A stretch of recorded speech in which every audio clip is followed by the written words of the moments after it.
Hello and welcome back to my channel. मेरा नाम सुप्रिया है और आज हम रीजनिंग की सेकंड क्लास करेंगे रिगार्डिंग आईएफएससीए। आईएफएससीए का जो पेपर है वो कहीं ना कहीं सेबी और आरबीआई ग्रेड बी के पैटर्न के ऊपर ही एक्सपेक्ट किया जा रहा है, बिकॉज उसका जो सिलेबस है वो सेबी के सिलेबस से बहुत ज़्यादा मैच करता है। तो जो उससे रिलेटेड क्वेश्चंस भी आएंगे इस बार एग्जाम्स में वो कहीं ना कहीं इन्हीं पैटर्न को फॉलो करते हुए आएंगे। तो आज के सेशन में हम कुछ और क्वेश्चंस को करेंगे जो कि सेबी में पूछे गए क्वेश्चन से रिलेटेड है, जिससे आईएफएससीए के पेपर में जो क्वेश्चंस बनेंगे वो भी कुछ इसी पैटर्न पे होंगे, तो आपको इजी होगा उन क्वेश्चंस को कर पाना।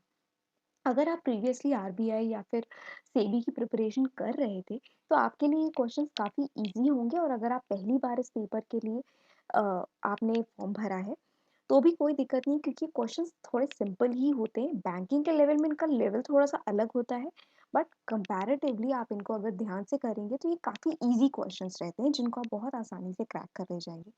तो एटलीस्ट जो आपका रीजनिंग का सेक्शन है उसमें आप फुल मार्क्स स्कोर कर सकते हैं, क्योंकि आईएफएससीए का जो पेपर है वो आपका क्वालिफाइंग नेचर का है। यानी कि आईएफएससीए जो आपका है ये आपका सिर्फ क्वालिफाइंग नेचर का है। जो आपका प्री होगा वो आपको 30% चाहिए होता है, जो आपका एप्टीट्यूड होता है जिसमें आपका रीजनिंग आएगा, क्वांट आएगा, इंग्लिश आएगा, और साथ में आपको जीएस का भी सेक्शन होगा करंट अफेयर से रिलेटेड। वो आपका क्वालिफाइंग नेचर पे होगा।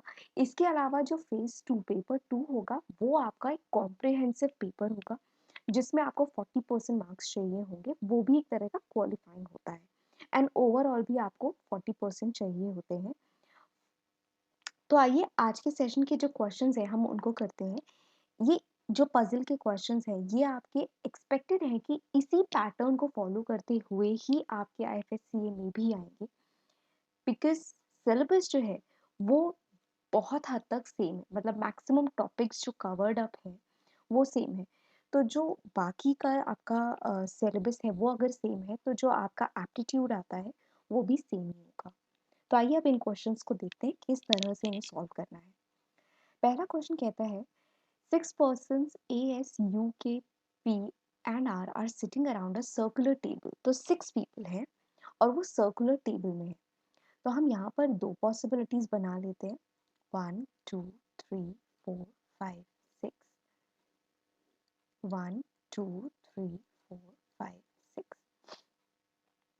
They all uh, sitting around a circular table and they all are facing the center। सबके सब सेंटर की तरफ फेस कर रहे हैं। all they all form they all are from different states, that is Delhi, Uttarakhand, UP, Rajasthan, Maharashtra and Bengal. ये 6 अलग अलग शहरों से हैं, but not necessarily in the same order. A is sitting second to the right of Bengal. Who, यानी कि बंगाल के लिए बोला गया, who is neither U nor R. तो अब ये हमें स्पेसिफिक इंफॉर्मेशन दी हुई है कि ए कहाँ बैठा हुआ है, second to the right of Bengal. यानी कि ए और बंगाल के बीच में कितने पर्सन है, 1 पर्सन है। सबके सब अंदर देख रहे हैं। तो यानी कि अगर हम मान लें कि ये बंगाल है, बंगाल यहाँ पर है, तो बंगाल के राइट साइड पे, क्योंकि सब अंदर देख रहे हैं तो बंगाल का राइट यानी कि ये हुआ। Second to the right of Bengal यानी कि दोनों के बीच में 1 पर्सन है। और ये जो पॉसिबिलिटी है ये पॉसिबिलिटी नहीं है, ये बल्कि श्योर शॉर्ट इन्फॉर्मेशन है। तो ये हम दोनों डायग्राम्स में बना सकते हैं। और हमें कहा गया है कि बंगाल जो है आपका वो ना ही यू है ना ही आर है। तो बंगाल यू और आर नहीं हो सकता। के इज फ्रॉम महाराष्ट्र। के जो है वो कहाँ से है, वो महाराष्ट्र से है। महाराष्ट्र से है। He is sitting opposite to P. K कहाँ बैठा हुआ है, ऑपोजिट टू पी। तो के और पी एक दूसरे के ऑपोजिट है। जहां पे भी वो बैठा हुआ है, तो अगर ए यहाँ है तो के और पी में से कोई भी यहाँ नहीं हो सकता। तो आइदर के और पी इन दोनों पोजीशंस पे होंगे। के अगर यहाँ पर है तो पी यहाँ पर आ जाएगा, के यहाँ पर है तो पी यहाँ पर आ जाएगा, वाइस वर्सा। सो अब नेक्स्ट देखते हैं क्या कहा गया है। S is sitting to the immediate left of the one from Bengal. तो बंगाल के इमीडिएट लेफ्ट यानी कि इस तरफ हो जाएगा, तो एस की पोजीशन ये हो जाएगी, और ये दोनों ही डायग्राम्स में श्योर शॉर्ट पोजीशन है। नेक्स्ट क्या कहा गया है, you is from Uttarakhand but he is not an immediate neighbour of A. You जो है वो कहाँ से है, वो उत्तराखंड से है,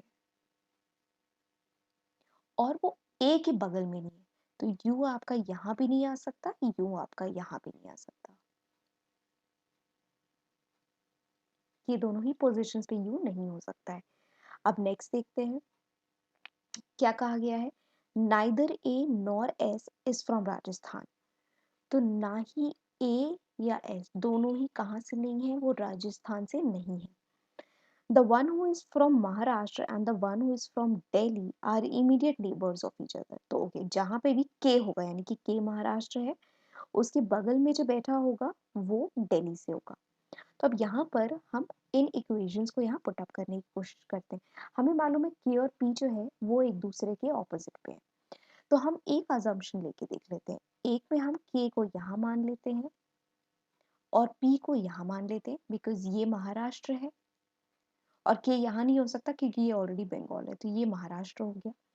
और एक अजम्पशन हम मान लेते हैं कि के अगर यहाँ पर है तो पी जो है वो आपका यहाँ पर आ जाएगा, और ये वाइस वर्सा सिचुएशन है, के और पी एक दूसरे की जगह इंटर रिप्लेस भी कर सकते हैं। तो अब u यहाँ पे नहीं आ सकता, तो u के लिए एक ही पोजीशन बची, वो यहाँ पर। और हमें मालूम है कि जो बंगाल है वो u और r दोनों ही नहीं हो सकते, यानी कि ये वाली पॉसिबिलिटी तो आपकी गलत हो गई। अब हमें इसी पॉसिबिलिटी को देखना है कि अगर k और p ये हो गया, तो अब हमें पता है बचा कौन हमारा, u और r। u और r बच रहा है, हमें मालूम है u यहाँ नहीं हो सकता, यानी कि ये r हो जाएगा, तो u की पोजीशन ये हो जाएगी। और u हमें मालूम है कहाँ से है, वो उत्तराखंड से है, उत्तराखंड से। और ए और एस के लिए हमें पता है वो राजस्थान से नहीं है, वो राजस्थान से नहीं है, यानी कि राजस्थान से कौन हो गया, आपका आर हो गया राजस्थान से। और अब बचा कौन, हमें बोला गया था महाराष्ट्र के बगल में दिल्ली है, तो महाराष्ट्र के इस साइड उत्तराखंड है, तो दिल्ली किधर हो जाएगा, इधर हो जाएगा। तो बचा कौन, हमारे पास दिल्ली हो गया, उत्तराखंड हो गया, यूपी, यानी कि एस जो है वो यूपी से हो जाएगा। तो ये आपने देखा कितना सिंपल क्वेश्चन था, कि 6 लोग बैठे हैं और कितनी आसानी से आप जैसे जैसे रीड करते गए वैसे वैसे आपकी इक्वेशन भी फॉर्म हो गई। तो अब आइए इससे रिलेटेड क्वेश्चंस को देखते हैं। The first question says, who is facing the one from Bengal. Bengal के सामने कौन था, महाराष्ट्र से, the one who is from Maharashtra. So option number A is the correct answer. फिर है, who is from Rajasthan. Rajasthan से कौन है, तो हमने अभी देखा राजस्थान से कौन था, राजस्थान से आर है, that is option number one is the correct answer. UP से कौन है, तो यूपी से हमारा एस है, एस हमने लास्ट में निकाला था, S is from UP. Option number two is the correct answer. अब नेक्स्ट क्वेश्चन देखते हैं, who is sitting second to the left of the one from Uttarakhand. Uttarakhand के लेफ्ट में, उत्तराखंड यहाँ पर है यानी कि यू, उसका लेफ्ट किधर हो जाएगा, इधर, सेकंड कौन हो जाएगा, ए। सो ए is second to the left of Uttarakhand, that is option number 3. Who is sitting exactly between the one from UP and K? UP यहाँ पर है, K यहाँ पर है, इनके बीच में कौन है, U है जो कि उत्तराखंड से। तो या तो U होना चाहिए या तो उत्तराखंड, तो उत्तराखंड यहाँ पे दिया हुआ है, that is option number 4 is the correct answer, option number 4। So I hope आपको ये क्वेश्चन समझ में आया होगा, काफी सिंपल स्ट्रेट फॉरवर्ड क्वेश्चन था। अगर आपको इसमें कोई भी कंफ्यूजन हो तो आप मुझे कमेंट सेक्शन में बता सकते हैं। अब आइए नेक्स्ट टाइप ऑफ क्वेश्चन करते हैं। इस तरह के क्वेश्चन आपने काफी एग्जाम्स में देखे होंगे कि ये आपको एक वर्ड दिया होता है और जिसके आपको पॉसिबल अल्फाबेट्स को कंबाइन करके कोई मीनिंगफुल वर्ड बनाना होता है। तो अब इसमें देखते हैं क्या कहा गया है, if it is possible to make only one meaningful English word from the first, fifth, seventh and 11th letter. तो फर्स्ट देख लेते हैं, फर्स्ट हो जाएगा आपका सी, फिर है फिफ्थ यानी कि 3 4 5 दैट इज आर, फिर है आपका सेवेंथ, तो फिफ्थ सिक्स सेवेंथ ये हो गया आपका एच, फिर है 11th, तो 7 के बाद 8, 9, 10, 11 दैट इज आई। आपको इन चारों से कोई एक मीनिंगफुल वर्ड बनाना है और which of the following will be the third letter of that word. तो CHRCRHI, इसको अगर हम जंबल वे में इसको सॉल्व करते हैं तो ये बन जाता है आपका RICH, रिच। और इसका थर्ड लेटर कौन सा हो जाएगा? C हो जाएगा। That is option number 2 is the correct answer. तो ये काफी simple straight forward type question ये भी था। अब आइए नेक्स्ट क्वेश्चन की तरफ चलते हैं। 6 people A, B, C, D, E and F are having different weights but not necessarily in the same order. The weight of B is more than A but less than C. तो B का जो wait है वो ज्यादा है किससे? A से, but कम है C से। ये हो गई आपकी इक्वेशन। फिर है the weight of F is more than D but less than that of B, यानी कि F का जो वेट है वो ज्यादा है D से बट कम है B से। ये हो गया। फिर है weight of C is less then E, तो C का जो वेट है वो कम है किससे? E से। D is not the lowest in weight. Okay, D सबसे लोएस्ट नहीं है, तो 6 लोग हैं, तो ये हो गया first, second, third, fourth, fifth, six. सबसे लोएस्ट वेट यहाँ पर आ जाएगा, सबसे हाईएस्ट वेट जो है वो यहाँ पर आ जाएगा। फिर क्या क्या गया है? The second lowest person weight is 62, second lowest यानी कि ये हो गया 62 kgs का। while the third highest weight is 74, third highest, first ये हो गया, सेकेंड ये, थर्ड, इसका वेट हो जाएगा 74 kgs। अब हमारे पास ये इक्वेशन है 3, हमें इन तीनों को सेट करना है और हमें मालूम है डी लोएस्ट नहीं हो सकता, तो डी यहाँ पे नहीं आ सकता। तो अगर डी यहाँ पे नहीं आ सकता तो हमें इन तीनों इक्वेशंस को सेट करना है। तो अगर देखा जाए तो हम क्या कर सकते हैं? अगर इस इक्वेशन को हम देखें और इस इक्वेशन को, इन दोनों इक्वेशंस को अगर देखा जाए तो हम ए को यहाँ रख सकते हैं, डी को यहाँ, एफ को यहाँ और बी को यहाँ। ये दोनों इक्वेशंस आपकी सेटिस्फाई हो जाती हैं। करेक्ट? अब देखिए, बी जो है वो सी से छोटा है, बी जो है वो एफ से बड़ा है, बी जो है वो डी से बड़ा है और बी जो है वो ए से भी बड़ा है और ई जो है वो सी से बड़ा है। तो ये आपकी इक्वेशन हो गई वेट वाइज, और डी जो है वो सबसे लोएस्ट वेट का भी नहीं हुआ। अब इससे रिलेटेड क्वेश्चंस को देखते हैं। Who is the lowest in weight? तो option number A is the correct answer. A का वेट जो है वो सबसे कम है। What is the possible weight of F? F का पॉसिबल वेट क्या हो सकता है? तो एफ का जो वेट है, एफ यहाँ पर है, तो वो डी और बी के बीच में, यानी कि 62 से ज्यादा और 74 से कम। 62 से ज्यादा, 62 से ज्यादा कौन कौन से हैं? ये सारे हैं, बट 70 से 74 से कम, 74 से कम, तो ये भी नहीं हो सकता, ये भी नहीं, ये भी नहीं, ये भी नहीं, यानी कि option number 1 is the correct answer, 70 kgs। B's weight is less than how many persons? B का वेट कितने लोगों से कम है? बी का वेट 2 लोगों से कम है, यानी कि 2 से ज्यादा भारी है। सो option number 1 is the correct answer, option. So I hope आपको ये क्वेश्चन समझ में आया। काफ़ी सिंपल स्ट्रेट फॉरवर्ड ये भी क्वेश्चन था। तो आप समझ रहे होंगे कि IFSCA का भी लेवल किस तरह का आप एक्सपेक्ट कर सकते हैं। ये आपको इसी टाइप के क्वेश्चंस ही आपको पेपर में मिलेंगे। अब आइए नेक्स्ट क्वेश्चन देखते हैं।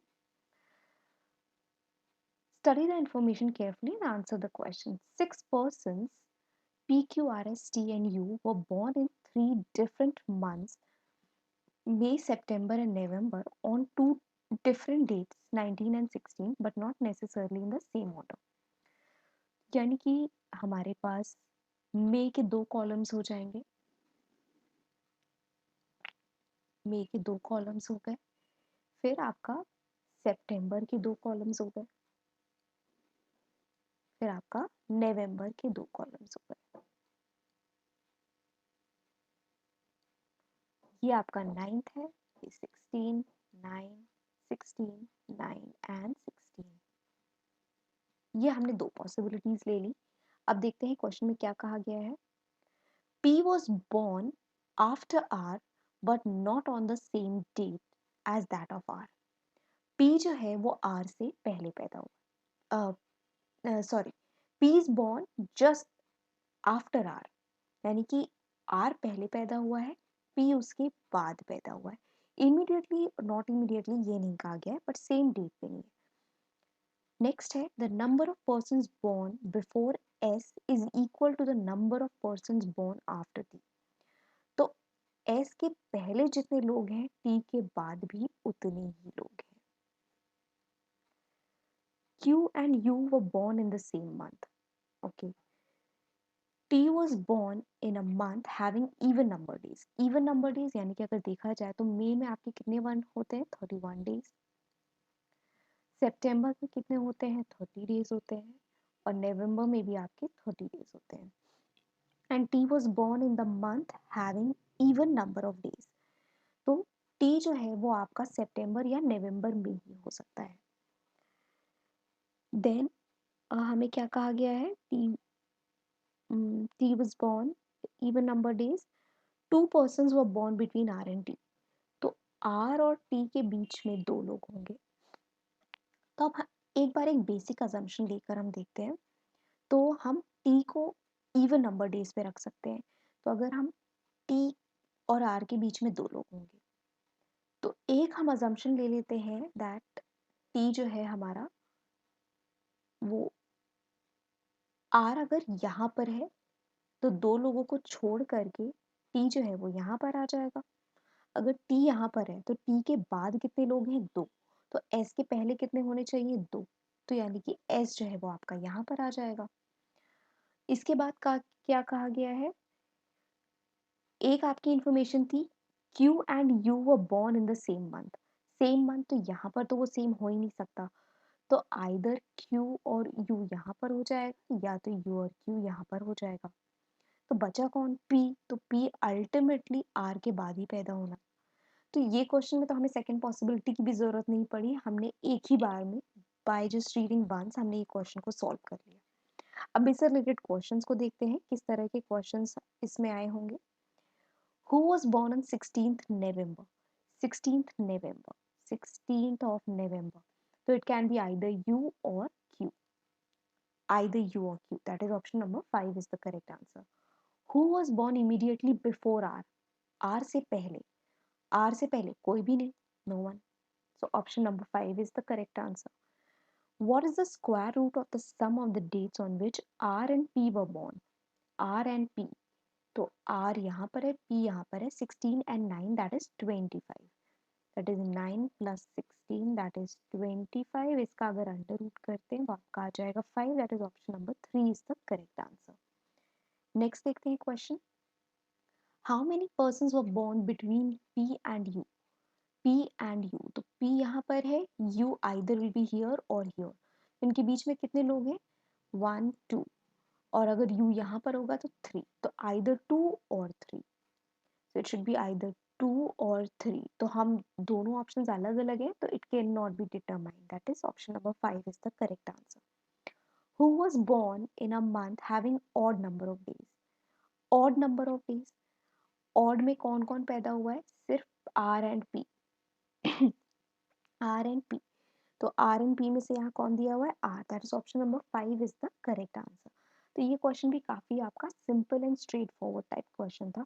तो आप देख रहे हैं जिस तरह की सेबी और आरबीआई ग्रेड बी के क्वेश्चंस हैं जिस लेवल के, उसके अकॉर्डिंग आपका आईएफएससीए में भी जो क्वेश्चंस आने वाले हैं वो काफी simple and straightforward easy ही होंगे आपके लिए।